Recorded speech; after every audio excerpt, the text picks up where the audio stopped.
para mabilis kami. Priority. Yeah, Sec G. Wheelchair. Wheelchair is life. Hirap ng buhay namin eh, no? Malay ko bang mahigpit dito sa City Hall na to.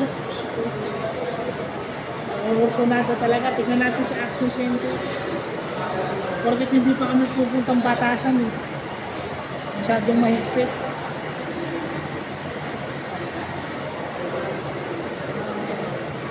Yun.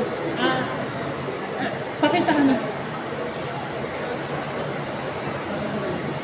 Yeah. 1 minute. Basta mag 1 minute. O, lilipat kami ng Action Center. Sana mabigyan siya ng social case status.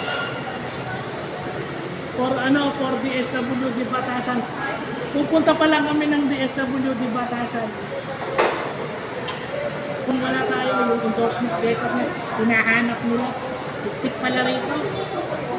G, sabi mo madali lang rito. Kita mo, hindi kami nakakuha. So, sige po, yun lang.